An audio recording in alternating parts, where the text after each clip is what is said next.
हर मुसलमान को ये जगह जरूर देखनी चाहिए। मैं इस वक्त नॉर्थ साइप्रस, टर्किश साइप्रस जिसको कहते हैं, उसमें ये मेडिटेरेनियन सी है। मेडिटेरेनियन सी के किनारे पे खड़ा हूँ और ये सामने 7 सहाबा किराम रिदवानुल्लाह ताला अलैहिम अजमईन के मज़ार है। यहाँ पर 7 सहाबा उनके मज़ार है, दफन है। और मैं आपको ये क्यों कह रहा हूँ कि हर मुसलमान को एक तो ये नज़ारा बहुत खूबसूरत है, बहुत प्यारी जगह है। आप इस हुस्न को देख के अपना होश संभालना जो है वो मुश्किल है। It's amazing, unbelievably amazing. दूसरी बात ये है कि ये वो जगह है कि जहाँ से मुसलमान जो है वो यूरोप में दाखिल हुए।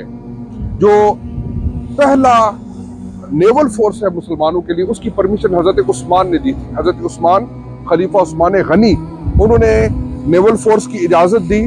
तो हज़रत अमीर मुआविया ने हज़रत उबादा इब्न सामित, हज़रत शद्दाद इब्न औस, हज़रत अब्दुल्ला बिन साद बिन अबी सरह, हज़रत अब्दुल्ला बिन कैस और हज़रत अबू अयूब अंसारी और इसके अलावा हज़रत अबू ज़र गफ़ारी, ये जो अकाबिर सहाबा थे, इन्होंने मुसलमानों की पहली नेवल फोर्स को इस्टेब्लिश किया। जो पहली मुसलमानों की नेवी है वो इन अकाबिर सहाबा ने तैयार की। 649 में जो पहला एक्सपेडिशन है, जो पहला नेवल अटैक है, जो पहला बहरी और समंदरी मुसलमानों ने असॉल्ट किया है, वो साइप्रस में किया है।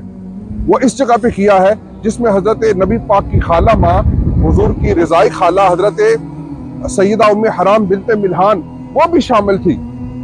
तो ये वो जगह है जहाँ से मुसलमान जो है वो एंटर हुए साइप्रस में, कब्रस जिसको कहा जाता था। और ये 647 ईस्वी जो है, 647 मुसलमानों की कैंपेन यहाँ पे शुरू हो गई थी। हज़रत उमर, ये खलीफा उमर फारूक आज़म नहीं है, ये कमांडर थे, उस आर्मी में कमांडर थे। और इनके साथ 6 बाकी मुजाहिद और सहाबा इनके साथी थे जो इस रास्ते से समंदर में से तशरीफ लाए इधर साइप्रस में। और यहीं पे उनकी शहादत हो गई। जो बैजेंटाइन सोल्जर थे, जो बैजेंटाइन सोल्जर, उन्होंने यहाँ पे उनको शहीद किया। यहाँ पर एक केव था, एक गार था, जिसमें उन 7 के 7 सहाबा, हज़रत उमर कमांडर और 6 उनके बाकी साथियों को, सहाबा को, मुजाहिदीन को शहीद किया। उनको यहाँ पर दफन किया गया। तो ये जो समंदर है ना, इस यहाँ से जो रास्ता खुला है और यहाँ पर आकर आज तो हम मुसलमान बड़ी कमज़ोर हालत में हैं और बड़ी परेशान कुन हालत में हैं। लेकिन अगर आप अपने माजी को देखें तो हमारा माजी बड़ा ताबनाक है और हमारा माजी जो है वो बड़ा गयूर है। 649 अगर आप यहाँ पर खड़े होते, 649 अगर आप यहाँ पर खड़े होते और देखते तो यहाँ पर 1700 से ज्यादा समंदरी बहरी जहाज, लड़ाका जहाज तैयार खड़े हैं। 1700, मोर देन 1700, 1700 ज्यादा बहरी जहाज। और वो सामने देखिए, हजरत अबू अयूब अंसारी हैं, हजरत अबू ज़र गफ़ारी हैं, हजरत उबादा इब्न सामित हैं, हजरत शद्दाद इब्न औस हैं और हजरत मिक़दाद हैं और हजरत अब्दुल्ला बिन साद बिन अबी सर हैं, हजरत अब्दुल्ला बिन कैस हैं। और ये बड़े अकाबिर सहाबा उस जमात में मौजूद हैं जिन्होंने ये इस्लाम का झंडा उठाया। और दश्त तो दश्त दरिया भी ना छोड़े हमने, दश्त तो दश्त दरिया भी ना छोड़े हमने, बहरे ज़ुल्मात में दौड़ा दिए घोड़े हमने।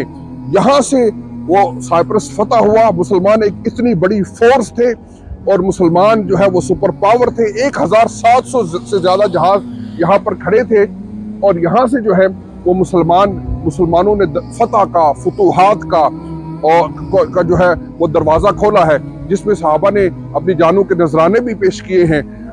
ये ऊपर खूबसूरत मस्जिद बनी हुई है, बहुत खूबसूरत मस्जिद है। ये आप दाईं तरफ ये पहाड़ों का नज़ारा देखिए, कितना खूबसूरत और आला जो है ये नज़ारा है। और समंदर के किनारे सहाबा किराम रिदवानुल्लाह ताला अलैहिम अजमईन के जो है वो मज़ारात हैं। मुसलमानों की इस बहरी फोर्स में एक कमांडर और एक मुजाहिद हजरत साबित बिन कैस थे, हजरत अब्दुल्ला बिन कैस। हजरत अब्दुल्ला बिन कैस तो साइप्रस की फतह के बाद उन्होंने 50 दीगर समुद्री लड़ाइयां की हैं। 50 हजरत अब्दुल्ला बिन कैस ने साइप्रस की फतह के बाद वो समंदर के दोस्त बन गए उनको कहा जाता था कमांडर ऑफ द सीज, समंदरों के बादशाह। 50 लड़ाइयां उन्होंने की है, 50 लड़ाइयों में किसी एक लड़ाई में भी उन्हें शिकस्त नहीं हुई, और 50 लड़ाइयों में किसी एक में भी कोई एक मुसलमान जख्मी नहीं हुआ, कोई एक मुसलमान शहीद नहीं हुआ, कोई एक मुसलमान ड्राउन नहीं हुआ, डूबा नहीं है, कोई एक मुसलमान कैप्टिव नहीं बना, दुश्मन के हाथ जो है वो कैद नहीं हुआ। इतने बड़े वो कमांडर थे, और 50 की 50 समंदरों का बादशाह उन्हें कहा जाता था। और उनकी बड़ी खूबसूरत जिंदगी है, वो दुश्मन के इलाके में चले जाया करते थे खुद इंटेलिजेंस के लिए।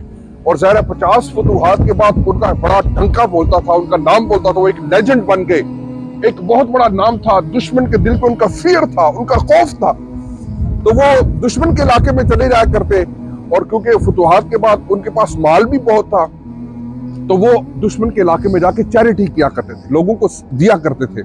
तो एक दफा दुश्मन टेरिटरी में, एनिमी की टेरिटरी में वो तशरीफ ले गए हुए थे, और वहां पर बच्चों को, खवातीन को, गैर मुस्लिमों को, जो जरूरतमंद थे उनको माल तकसीम कर रहे थे। तो एक बूढ़ी खातून आई, बेकारन, बैगर, उसने कुछ मांगा, आपने उसको दे दिया।